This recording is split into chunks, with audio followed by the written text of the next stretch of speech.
Sabi ko kahapon, diet na ako ngayon eh. Pero sige.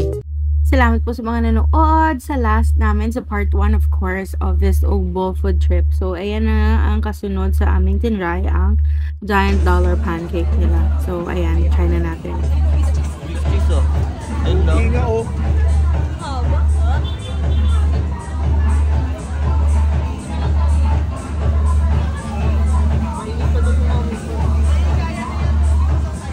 How was it? Sarap? Ba't pakita mo?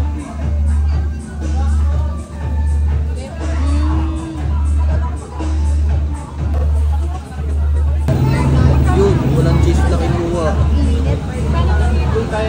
Epic fail, mainit. Mainit?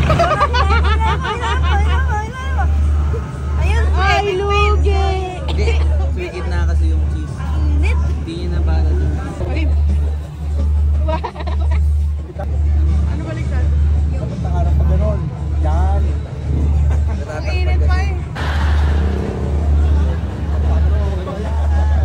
Okay naman lang. Yun daw best seller. Gusto na kami.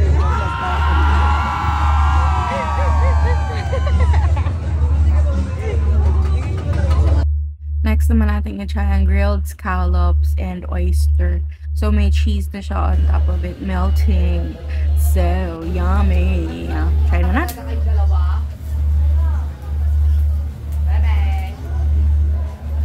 Ano lasa? Sarap. Lasang alat? Lasang dagat. Oh.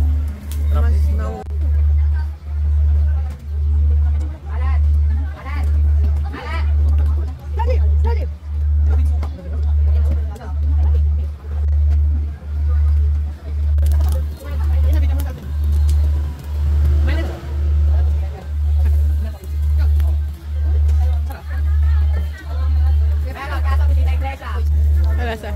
So, how's it? Para mo yung chili. Yung ano? Parang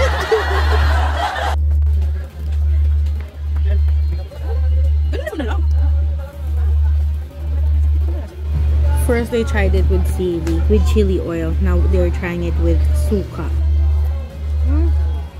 Mas masarap may suka. Wow! Mas masarap may suka. Wow! Next naman, ang tteokbokki, ang aking most awaited food.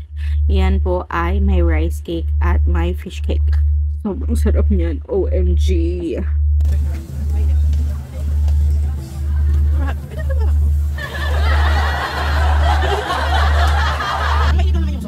Yum-yum, no? Sarap? Matamis. Matamis ang hang. Ay, isa pang kain. Masarap.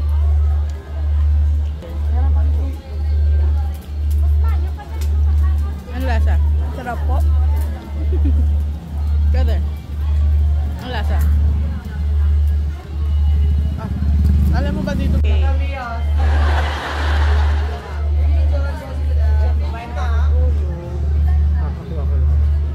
Wow!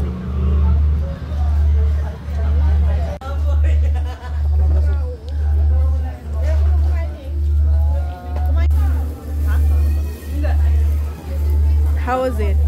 Ay, wala pa. How was it? Sarap? Pwede na? How about you, my daddy? How does it taste? Sarap?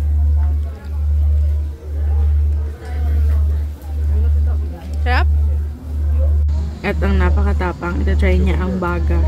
OMG. So, next na, ang mango sticky rice. Huy! Ayan, oh, nakakapanglaway talaga yan. OMG, ang sarap talaga niyan. May sticky rices, may mango, tapos may pa-condense pa siya. I do not know if kaya natin yan sa bahay, pero gusto ko siyang gawin. Malamig. Ang sarap niya. Siya din, masarap. Charot lang. Oy, rated SPG. Sarap, no? O sige, try mo na nga, JR. Patikimin mo kaya nito. Ano? Mistalo. Ay, wag mo na. Huwag mo na, Jim. Sarap? Sikat yan sa Thailand. Sarap? Okay, last but not the least, the crispy potato. Try natin siya kasi medyo nakakapanlaway at mahilig kami sa french fries. Okay, so yan na po ang ating pinaka-last na ito-try sa ugbo kasi medyo konti na lang sila. Nigipat na daw kasi sila during that time. So, hindi namin kasi alam. Anyway, so nag-enjoy naman kami and nag-share na lang kami ng food kasi syempre, tipid-tipid din, no? At kung kami naman po ay inyong tatanungin kung kami po ay nabusog sa aming pinapak nila Fang at nilamon sa ugbo, hindi ko po masasagot yan hanggat hindi nyo po pinapanood yung hanggang dulo ng video na ito. Kasi doon nyo po malalaman kung ano na pong nangyari sa amin. Anyway, malapit pala yung ugbo sa Deca Homes or Deca Mall. So, pwede pa rin kayong like mag-stroll. So, stroll dyan, magpalamig if ever na nainitan kayo doon. So, ayan, walking distance lang siya. May kita nyo, basta tama lang yung daan na dadaanan nyo, hindi kayo maliligaw. Yes! So, ayan, pumasok na tayo. Medyo malamig na dyan mga friends. At ayan, so, tama po yung nakikita yung color green and yellow na yan. So, yan po ay Mang Inasal.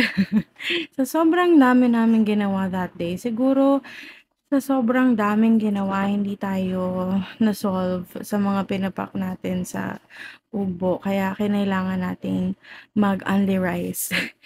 So, ayan po. Maraming salamat sa pagsama sa amin. Until next time, panoorin niyo po kami ha. Paki-like and share and follow na rin po ang aming page. God bless!